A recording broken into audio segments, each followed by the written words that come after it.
Bon, je pense qu'il est temps de faire un peu le point sur les mangas que je lis. Et vous verrez, mais il y a pas mal de séries assez récentes. Donc si vous cherchez un truc à lire, regardez la vidéo. Sinon, si vous voulez savoir ce que je lis, ça peut être intéressant. Surtout que ce mois-ci, j'ai lu quand même de bons mangas. Alors tout d'abord, la seule et unique série qui n'est pas éditée en France, du coup on peut le lire qu'en scan, c'est le manga Amano Megumi. Alors ça, j'ai redécouvert le manga en vous en parlant dans une vidéo, donc ça c'est quand même le comble de la chose. Mais un manga de romance, ecchi très léger, un peu dans le même style que Yotsuba, sauf qu'on rajoute du ecchi, de la romance. Manga vraiment très mignon, avec un auteur qui sait écrire une histoire de romance, parce que ça, c'est quand même assez compliqué, parce que voilà, faut mettre de la romance, mais faut savoir doser ce qu'on met, faut savoir mettre les scènes qui suscitent un peu l'attention du lecteur, et ça je trouve que l'auteur le fait vraiment très bien. Et quand j'ai commencé à relire le manga en scan, alors que je l'avais déjà lu, et ça c'est très rare que je lise un manga et que je le relis, et ben je me suis dit, putain le manga est vachement bien, et le manga est vraiment bien, donc c'est pour ça que je vous le conseille, même si ça se trouve pas en France. Ensuite, aux éditions Casterman, j'ai le manga Glouton et Dragon. Alors là, j'ai les 3 premiers volumes. Je vous montre un peu les jaquettes. Elles sont très sympathiques je trouve. Sur la 4ème de couverture, on retrouve les différents monstres qu'on retrouve dans le manga. Donc très belle édition des éditions Casterman, surtout que la jaquette est faite en papier. Donc en carton, parce qu'en papier ça va se déchirer, mais c'est fait en carton. J'aime vraiment bien ce style de jaquette, c'est comme l'édition Deluxe de Is, parce que ça donne un peu un effet de relief et la prise en main est quand même un peu plus simple. Surtout que ça dégage une odeur qui est hyper agréable. Après, les mangas vendus par les éditions Casterman sont quand même un peu plus chers. Cette série elle coûte 8,45 €, donc en prix de manga classique, je pense que c'est le haut du panier. Donc par rapport aux éditions Casterman avec leur manga Glouton et Dragon, honnêtement, j'ai vu le synopsis, je me suis dit, ils ont vraiment fait une histoire avec ça. Grosso modo, ce sont des aventuriers qui vont en donjon et qui se nourrissent de ce qu'il y a en donjon. Il y a une histoire derrière, il y a une raison de pourquoi, comment, parce que c'est quelque chose qui n'est pas courant. Mais l'histoire se centre sur ça, c'est on va bouffer des monstres de donjon, des slimes, des mimiques. Donc honnêtement, je m'attendais à rien du manga et là aussi j'étais agréablement surpris. Le manga est pas incroyable, hein, faut se le dire, mais c'est un peu dans le même style que 50 nuances de gras, l'elfe qui aimait trop les frites. C'est un manga qui se prend au second degré, c'est un manga qu'on lit sans une arrière-pensée, c'est un truc très léger, c'est mignon en fait, c'est un manga très mignon. Quand on regarde une planche comme ça, on peut tout de suite voir que voilà, c'est surtout du second degré. Le style graphique est pas incroyable, mais il reste mignon et travaillé, donc honnêtement, ça fait largement le café. Donc Glouton et Dragon, si vous avez le temps de découvrir la série, allez-y parce que c'est un bon manga et c'est un manga pas trop connu. Et surtout qu'on devrait plus les mettre en avant. Ensuite, un manga beaucoup plus connu, c'est The Ancient Magnus Bride. Je pense que la plupart d'entre vous connaissent le manga. Il y a une adaptation animée, elle est quand même hyper connue. Donc actuellement je crois c'est 7-8 volumes en France et moi j'en ai 8 si je me trompe pas. Faut se dire que c'est des jaquettes quand même très colorées qui sont vraiment très belles. Qu'on soit d'accord sur un point, j'ai pas du tout regardé l'animé, j'ai même pas regardé un épisode parce que en fait quand j'ai le manga, j'ai pas envie de regarder l'animé. Je préfère lire le manga d'abord. Le manga est vraiment bien et je pense que ceux qui ont lu le manga, on sera d'accord dessus. Alors j'étais étonné parce que je crois que j'ai failli pleurer à la fin du premier ou deuxième volume.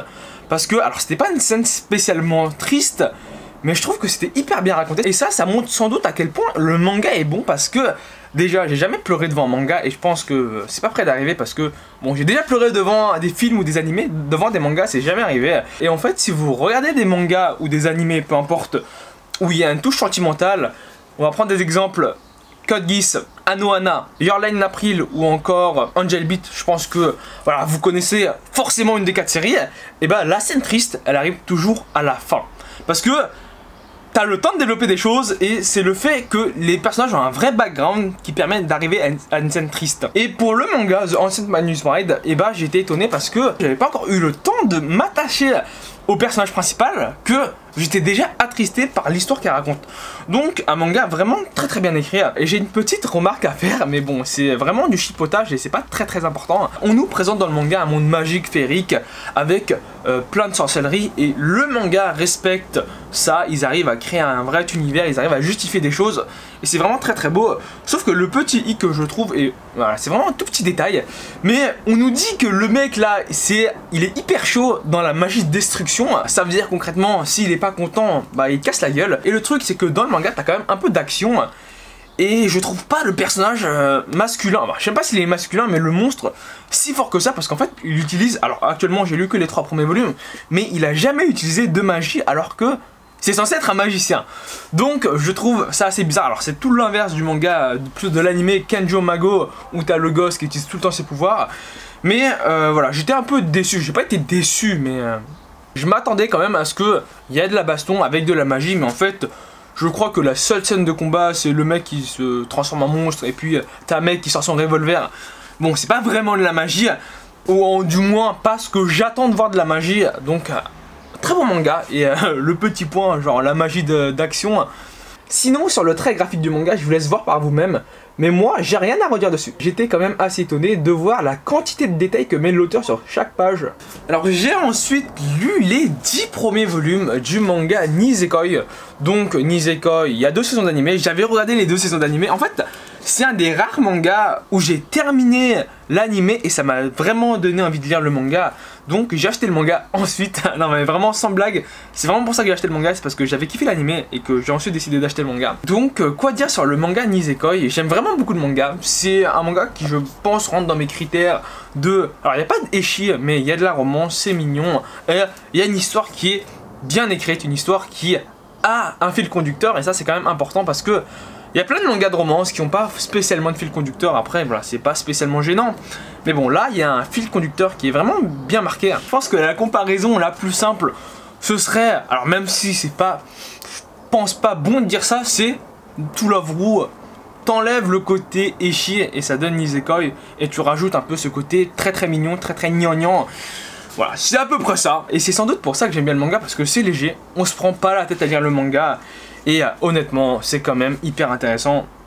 Donc d'avoir des mangas de romance intéressants, surtout qui font que de la romance, je trouve ça quand même assez incroyable.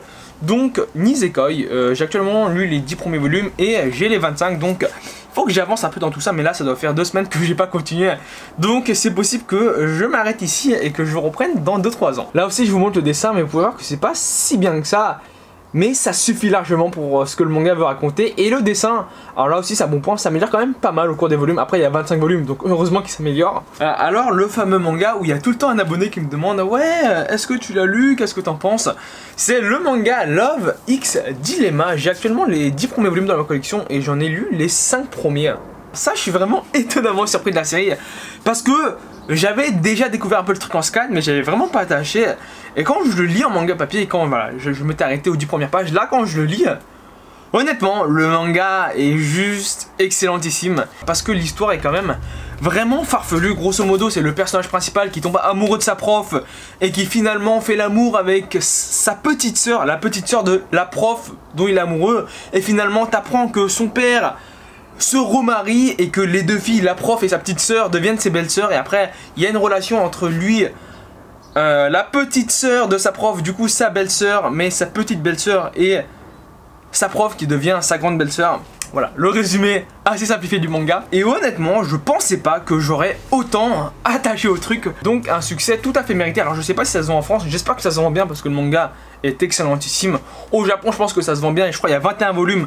Donc pour vous dire, faire 21 putain de volumes sur un manga de romance, c'est hyper compliqué. Non mais vraiment, genre, je pense que vous vous rendez pas compte. Un shonen classique, c'est beaucoup plus simple. Un manga de comédie, c'est encore plus compliqué. Au début, quand j'ai lu le premier chapitre du manga, je me suis dit: ouais, mais est-ce que le personnage principal, il est pas un peu chiant là, toujours se plaindre, et finalement, non. Genre, il est bien écrit, et j'étais étonné. Tous les personnages du manga sont bien écrits, le manga est bien dessiné. Il y a un vrai scénario qui tient la route, donc un gros coup de cœur actuellement. Le manga Love X Dilemma, je dirais pas que le manga est parfait, mais du même style, j'en ai jamais lu d'aussi bien. Vous pouvez voir que l'auteur a un style quand même assez particulier, mais honnêtement, il y a du détail et c'est bien dessiné, donc en plus, honnêtement, on s'y habitue très vite. Donc je vous invite à lire le manga. Du coup, le dernier manga de la vidéo, vous pouvez voir que j'ai pas lu tant de mangas que ça.